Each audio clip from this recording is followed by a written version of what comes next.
नमस्कार, मी भाग्यश्री काय नवीन व्लॉगमधून तर मनापासून स्वागत करते. कसे आहात तुम्ही सर्वजण? मी आशा करते की तुम्ही सर्वजण मस्त आणि मजेत असाल.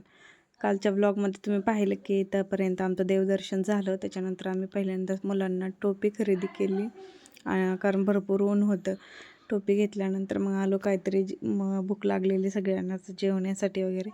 तर म्हणलं जे कोणाकोणाला काय काय आवडतं ते घ्या सगळेजण. आणि घरून पण थोडंफार आणलं होतं तर ते इथं बसून आम्ही आधी ना जेवण वगैरे केलं सगळ्यांनी आणि त्याच्यानंतर मग शॉपिंग केली. तिकट लागलं पावभाजी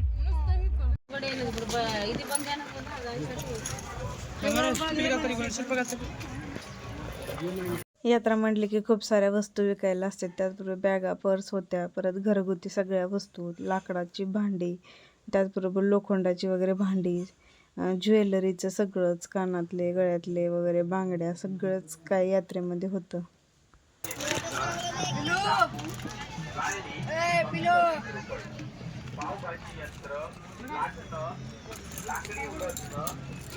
लोखंडाचं नाही का सगळं सामान.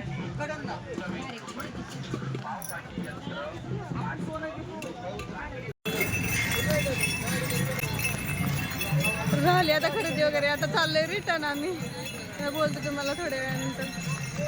त्यानंतर आम्ही आलो होतो भैयाच्या रानामध्ये, कारण त्याने नवीन रान घेतलेलं, मग तिथं विहीर वगैरे आणि त्याची मका वगैरे होती. तर भैया म्हणला कणस वगैरे घेऊन जा पोरांना, म्हणून आलो तिथं. आणि त्याच्यानंतर मग थोडा वेळ थांबलो आणि ही बघा ही विहीर. आणि त्याच्यानंतर मग कणस वगैरे काढायला गेले होते मी.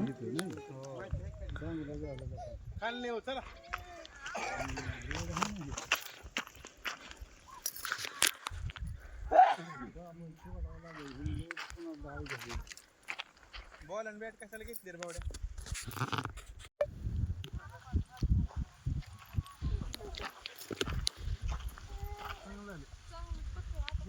थांबा इथं थांबा, तुम्ही येऊ नका तिकडं, थांबा.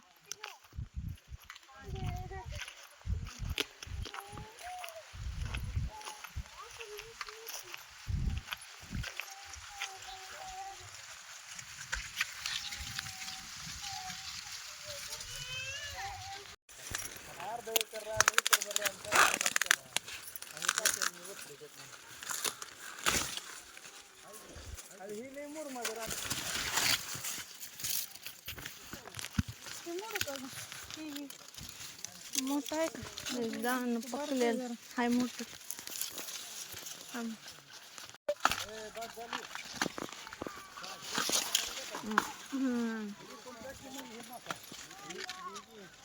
चला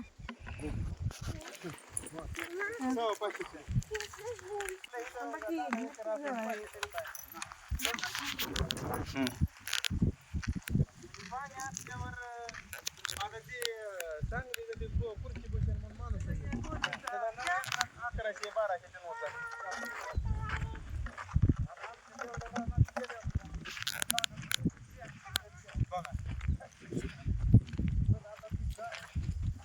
तिथून मग आलो घरी आणि आता संध्याकाळच्या स्वयंपाकाची तयारी करायला लागली. मी दूध तापायला ठेवलेली, लाईट गेलेली तर इथं मेणबत्ती लावलेली मी. सकाळी लाईट गेलेली 10ला, संध्याकाळी लाईट येते.